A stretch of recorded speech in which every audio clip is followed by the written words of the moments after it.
오늘 본문의 말씀은 BC 6, 7세기에 이사야 선지자를 통해서 이스라엘과 유대 나라가 대제국인 아수르와 바벨론에 의해서 이 자녀들은 포로로 끌려가고 그들의 삶은 짓밟히고 그리고 전혀 희망이라고는 찾아볼 수 없는 그러한 시대에 하나님께서 이사야를 통해서 그들에게 희망의 메시지를 전하고 있는 것입니다. 저는 이 시간 2700년 전에 유대 나라에게 주신 말씀이 오늘 21세기를 살아가는 저와 여러분들에게 주시는 말씀으로 알고 2015년에 새해 새 역사를 이룹시다. 이런 제목으로 함께 은혜를 나누고자 합니다. 첫째로 우리가 새 시대에 새로운 역사를 이루기 위해서는 이 과거의 트라우마에서 과거의 상처에서 우리가 벗어나야 한다라고 하는 것입니다. 작년에 교수신문은 전국 대학 교수 600여 명을 대상으로 설문조사했는데요. 가장 많은 30%가 2013년도에 사자성어로 제국포신을 뽑았습니다. 이 제국포신은 춘추자전에 나오는 말로서 묵은 것을 제거하고 새로운 것을 펼쳐낸다라는 뜻이 있습니다. 그렇습니다. 이 새해에는 우리가 묵은 것을 제거하지 않고서는 새로운 출발을 할 수가 없습니다. 예수님도 말씀하시기를 새 포도주는 새 부대에 담아야 한다라고 하셨습니다. 우리는 지난 과거의 아픈 상처들을 털어내야 하는 것입니다. 대선 경쟁에서 박근혜 대통령이 지난해 승자가 되었습니다. 그 당시에 이 야당에서는요 이런 말이 나왔습니다. 다 이긴 게임에서 졌다. 왜 야당이 졌습니까? 그 당시에 언론 보도에 의하면 야당은요 이 미래에 대한 비전과 정책을 말하기보다는 과거의 일을 자꾸 끄집어내서 흠집을 냈기 때문에 이 사람들이 야당을 버린 것입니다. 누구도 어떤 정치가도 완전한 사람은 없습니다. 다 성공을 말할 수 없습니다. 그 어떤 사람도 공과 과가 있기 마련인 것입니다. 공은 우리가 돌리고 과는 우리가 미래의 교훈으로 삼는 것이 지혜로운 삶일 것입니다. 기독교는 과거의 종교가 아닙니다. 기독교는 과거를 묻지 않습니다. 그가 과거에 어떤 사람이든 무슨 죄를 지었든지 간에 그거 중요하지 않습니다. 현재가 중요한 것입니다. 현재에 서 있는 이치가 중요하다 이 말입니다. 그래서 바울은 고린도전서 5장 17절에서 그런즉 이전 것은 지나갔으니 보라 새 것이 되었도다 라고 말합니다. 사도 바울은 과거에 어떤 사람이었습니까? 사도 바울은 우리가 아는 대로 그는 아주 교만했습니다. 그래서 자신의 이름을 사울이라고 하지 않았습니까? 사울이라고 하는 이름의 뜻은 근자다 라고 하는 뜻입니다. 하지만 그가 다메섹에서 부활하신 주님을 만나고 난 이후에 그는 자신의 이름을 겸손하게 바울, 그러니까 작은 자로 그렇게 바꾸었습니다. 이 바울이 이 다메섹에서 부활하신 주님을 만나고 난 이후에 그의 인생이 180도로 바꾸어졌습니다. 그는 예수님을 핍박하던 자리에서 예수님을 증거하는 증인이 된 것입니다. 여러분들 성경에 보면 이 다윗에 대한 이야기가 나옵니다. 성경에 보면 다윗은 하나님의 사랑을 많이 받은 자입니다. 그런데 이 다윗이 사무엘상 25장에 보면요, 거기 아비가일, 후에 이 아비가일은 다윗의 부인이 되죠. 왕비가 됩니다. 이 아비가일을 만난 그런 장면이 나옵니다.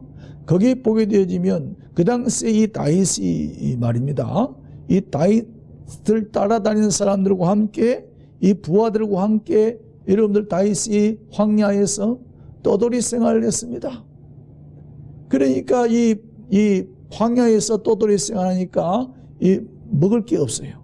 그래서 소문이 나기를 이 아비가일의 남편인 이 나발이라고 하는 사람이 큰 부자다라고 하는 소문이 있어서 이제 다윗이 그 자기 아랫사람들을 보내가지고 도움을 청합니다. 배고프니까 떡과 포도주를 좀 내라. 그런데 이 나발이 이름도 이상하죠. 이 나발이 다윗의 그 도움을 매몰차게 거절하게 된 것입니다. 그래서 이 다윗이 이제 이 나발을 죽이려고 결심합니다. 그런데 나발을 죽이려 가는 도중에 이 아비가일이 그 소식을 듣고 자기 남편을 용서해 줄 것을 말합니다. 그리고 대신 이 아비가일이 빵과 포도주와 이 양고기를 내어놓고 이제 다윗에게 주고, 그리고 이 아비가일이 그 말하자면 다윗에게 은혜를 베풀도록 다윗에게 용서를 구하게 됩니다. 그런데 후에 이 나발이 그 소식을 듣고 이 나발이 자기를 이 다윗이 죽이려고 한다는 그 소식을 듣고 이제 충격을 받아가지고, 여러분들 이 나발이 몸이 돌처럼 굳어 있다가 열흘 후에 하나님이 그를 데려갔습니다. 그리고 나니까 이 다윗이 아비가일을 자기 아내로 삼았어요. 이 좋은 일입니까? 여러분들 뿐만 아니라 이 다윗이 자기 휘하의 아랫사람인 우리야라고 하는 이 장군의 아내가 밧세바죠. 이 밧세바를 우리야가 전쟁에 나가 있는 동안에 이 밧세바를 취해가지고 자기의 아내로 삼습니다. 그리고 후에 이 우리야를 적진에 내보내서 죽게 하는 것입니다. 이런 사실을 보아도 이 다윗은 도덕적으로 윤리적으로 지탄을 받아야 될 그런 사람임에도 불구하고 하나님께서는 이런 다윗을 용서하시고 오히려 이새의 아들 다윗을 보니 내 마음에 합한 사람이라고 이렇게 칭찬하였습니다. 여러분, 우리 인간은요 완전한 사람이 없습니다. 그러기에 우리는 과거에 우리가 다른 사람들에게 상처를 줄 수도 있고 상처를 입힐 수도 있고 또 다른 사람들에게 상처를 받을 수도 있기 때문에, 그러므로 오늘 우리는 우리 자신의 부족함을 알고 우리가 나에게 상처를 준 사람에 대해서 우리가 용서하고 감싸주고 우리가 이해를 해야 하는 것입니다. 미국의 시인인 롱펠로우가 있습니다. 이 롱펠로우는요 이런 말을 했습니다. 과거를 슬프게 들여다보지 말라. 그것은 다시 오지 않는다. 현재를 슬기롭게 이용하라. 그것은 그대의 것이다. 남자다운 기상으로 두려워 말고 나아가 다가오는 미래를 맞이하라 라고 이렇게 말했습니다. 운전하면서 뒤를 돌아다보면서 운전하는 사람 없죠. 만약에 그렇게 운전하게 되어지면 사고가 날 것입니다. 과거 지향적인 사람은요 진취적이지 못하고 항상 과거에 집착하기 때문에 퇴보하고 마는 것입니다. 예수님도 말씀하시기를 쟁기를 잡고 뒤를 돌아보는 자는 내게 합당치 않다. 이렇게 말씀하셨습니다. 지난 과거는 모두가 다 하나님의 은혜요 축복이었다고 우리가 고백하시길 바랍니다. 과거를 붙잡고 상처난 과거를 붙잡고 그 사람을 원망하지 않게 되기를 바랍니다. 이제 2015년도 다가올 미래는 우리에게 열려 있습니다. 이 축복된 미래를 향해서 앞으로 나아가는 저와 여러분들이 되시기를 바랍니다. 둘째는 새해에는 새 일을 행하시는 하나님을 기대하시기 바랍니다. 오늘 본문 말씀은 바벨론의 70년의 포로 생활 가운데서 하나님께서는 이전과는 비교할 수 없는 엄청난 일을 하시겠다 이렇게 말씀하셨습니다. 과거에 이스라엘 백성들에게 일으킨 것과는 비교할 수 없는 그러한 새로운 일을 하나님께서 하시겠다는 것입니다. 그러면서 너희는 이전 일을 기억하지 말며 옛적 일을 생각하지 말라 이렇게 말씀하십니다. 여기서 이전 일과 옛적 일은 무엇을 말합니까? 그것은 이스라엘 백성들이 과거 애굽 땅에서 출애굽할 때 하나님께서 모세라고 하는 지자를 통해서 광야에서 만나와 메추라기를 먹여주시고 그리고 반석을 쳐서 생수를 마시게 한 그러한 사건입니다. 이 얼마나 엄청나고 위대한 사건입니까? 그런데 이것과는 비교할 수 없는 하나님께서 앞으로 새로운 일을 이스라엘 가운데 행하시겠다는 것입니다. 그것이 무엇입니까? 그것은요, 그 당시 세계 최고의 강대국의 포로 생활하면서 하나님의 백성들은 이 포로 생활 속에 너무나 마음이 지쳐 있었습니다. 마음이 황폐화되어 있습니다. 포로 생활 가운데서 그들은 희망을 가질 수 없는 그런 환경 속에서 그들은 죽기만을 기다리고 있었습니다. 절망의 연속이었습니다. 그렇지 않겠습니까? 포로 생활 속에 무슨 희망이 있겠습니까? 그런데 하나님께서 이런 절망적인 포로 생활 가운데 있는 유다 백성들에게 희망으로 바꾸시겠다는 그러한 약속입니다. 그것은 70년의 포로 생활을 종식하고 이스라엘에게 해방과 자유를 주시겠다는 것입니다. 작년에 신은미라는 미국 교포가 북한을 찬양하고 고무하는 종북 콘서트를 돌아다니면서 열다가 북한이 지상 낙원이냐? 이렇게 고등학생이 물어봤어요. 그리고 난 다음에 이 고등학생이 그 행사장에서 이 불을 지르는 그런 일이 일어났습니다. 그런데 이 신은미라고 하는 사람은 북한을 찬양하고 고무합니다. 북한이 지상 낙원인 것처럼 그렇게 이야기하는 것입니다. 그런데요, 2014년도 조선일보에서 북한의 실상을 취재한 기사가 있었습니다. 거기에 보면요, 북한 지하에 약 20만에서 40만 정도의 기독교 신자가 아직도 있다고 합니다.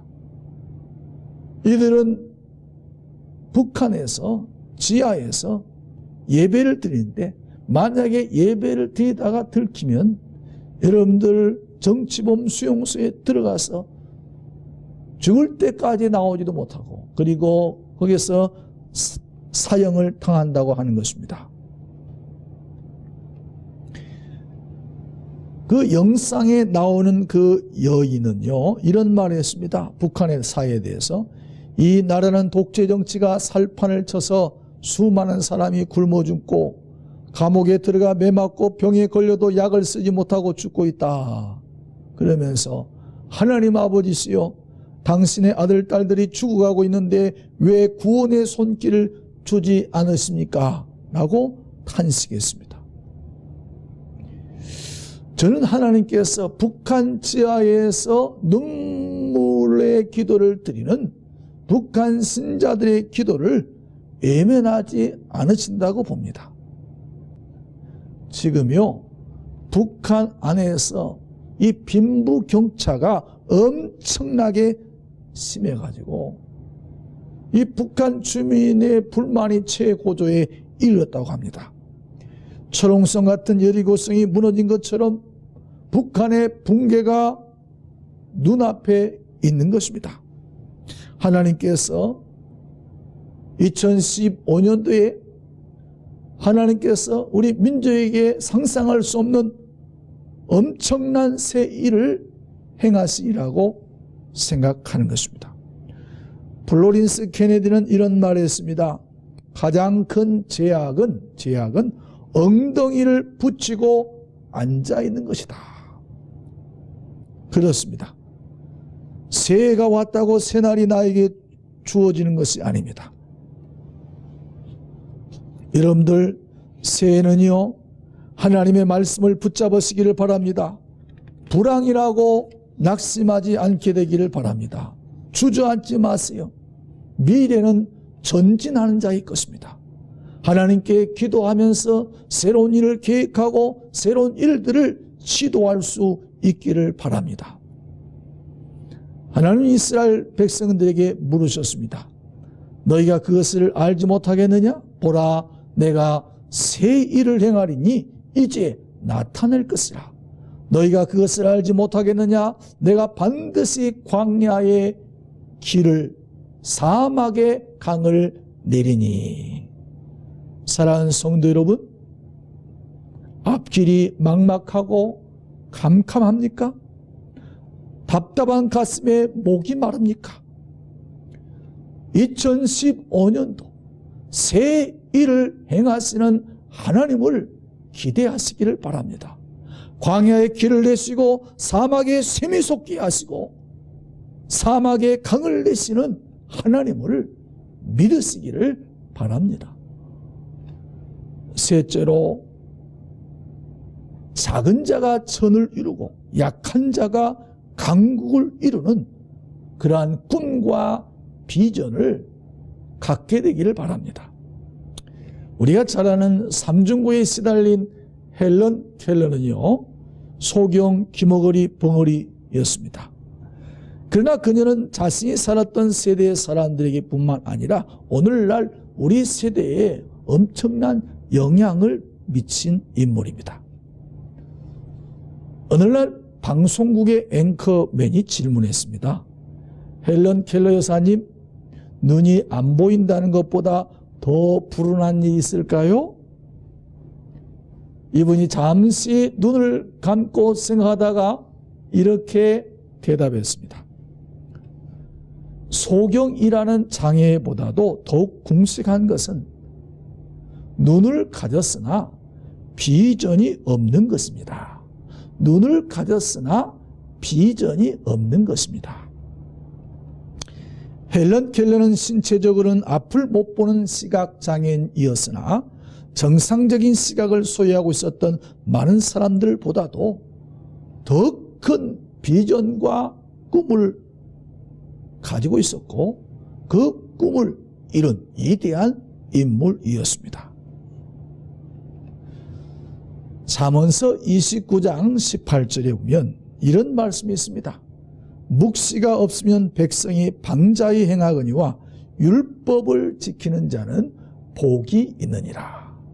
율법을 지키는 자는 복이 있느니라. 우리가 잘 아는 꿈의 사람 요셉을 여러분들 아시죠? 창세기 37장에 요셉이 자신의 배다른 형제에게 꿈 이야기를 합니다. 거기에 보면 6절에서 자신의 꿈을 들어보라고 얘기하면서 자신이 묶은 단이 있는데 그 단이 우뚝 서고 그리고 형들의 단이 그 주변에 있다는 거예요. 형들의 단이 자신의 단에게 절을 하더라. 이런 이야기합니다. 이 말을 듣던 형들이 이 요셉을 미워하기를 시작합니다. 그런데요, 이 요셉이 눈치도 없이 또 얼마 뒤에 또 다시 꿈 이야기를 합니다. 이번에는요, 해와 달과 11별이 자신에게 절을 하더라 라고 하는 이런 이야기를 합니다. 요셉이 야곱의 11번째 12형제 가운데 11번째 아들이었습니다. 그러니까 해와 달은 누구지요? 자기 아버지와 어머니인 것입니다. 그리고 11별은 자기 형제들인 것입니다. 그러니까 이 부모님이 그랬어요. 아니 그럼 내가 너에게 절한단 말이냐? 요셉에게 주신 꿈은요, 그 이후에 13년 후에 여러분들 애굽의 총리가 되면서 요셉의 꿈이 이루어졌습니다. 요셉은요, 형들의 미움을 받아가지고 억울하게 은 20에 팔려서 여러분들 애굽의 보디발의 집에 종로로 타였고, 또 거기에서 억울하게 누명을 써가지고 여러분들 감옥 속에 들어갔지만은 이 요셉은 감옥에 있을 때도 이 하나님의 주신 꿈을 잊지 않았던 것입니다. 그래서 마침내 요셉은 자신의 꿈을 이루게 된 것입니다. 사랑하는 성도 여러분, 오늘 저와 여러분에게도 하나님이 주신 꿈이 있습니다. 여러분들 하나님 앞에 기도해 보세요.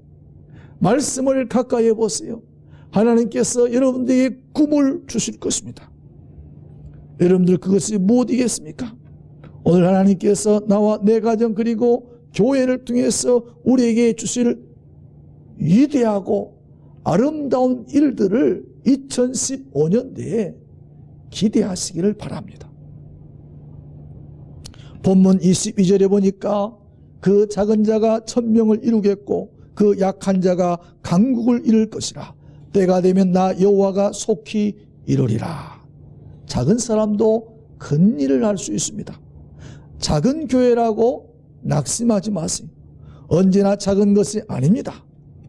우리나라는요, 큰 것을 선호합니다. 그래서 서울에 한강을 가로질러서 대교가 있죠. 근데 이름이 다 대교입니다. 무슨 대교, 무슨 대교, 무슨 대교. 이웃나라 일본은요, 그 아파트도 소형 아파트가 많답니다. 그런데 우리나라는 대형 아파트를 선호합니다. 그런데 요즘 이 대형 아파트 가격이 중소형 아파트 가격보다 가격이 떨어지는 역전 현상이 일어났습니다. 왜 그런 줄 아세요? 대형 아파트는 유지 비용이 많이 들어요.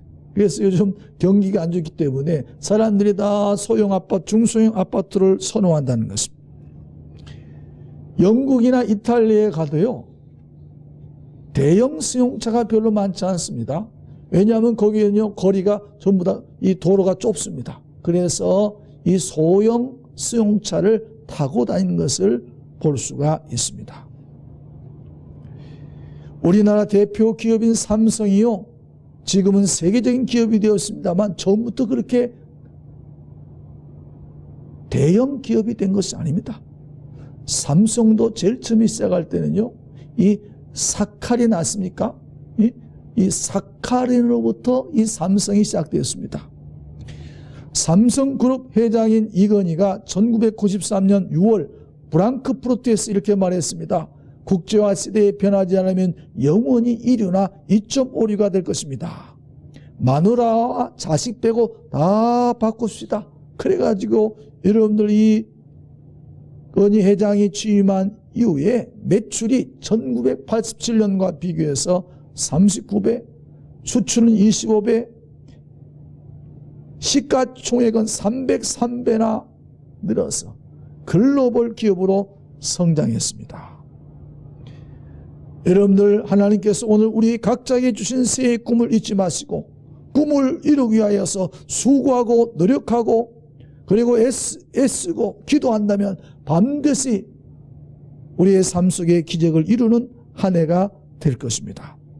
이 슈바이처 박사는 이런 말을 했습니다. 성공의 비결은 전 생애를 통해서 소망을 잃지 않는 데 있다. 시편 39편 7절에 주여 내가 무엇을 바라리요 나의 소망은 주께 있나이다. 사랑하는 성도 여러분, 2015년 희망천 새해가 우리 앞에 열려 있습니다. 과거의 트라우마에서 우리가 벗어나야겠습니다. 그리고 새해를 행하시는 하나님을 기대하십시다. 그리하여 작은 자가 천을 이루고 약한 자가 강국을 이루는 꿈과 비전을 가지고 새 역사를 이루는 한 해가 되시기를 주의 이름으로 부탁을 드립니다.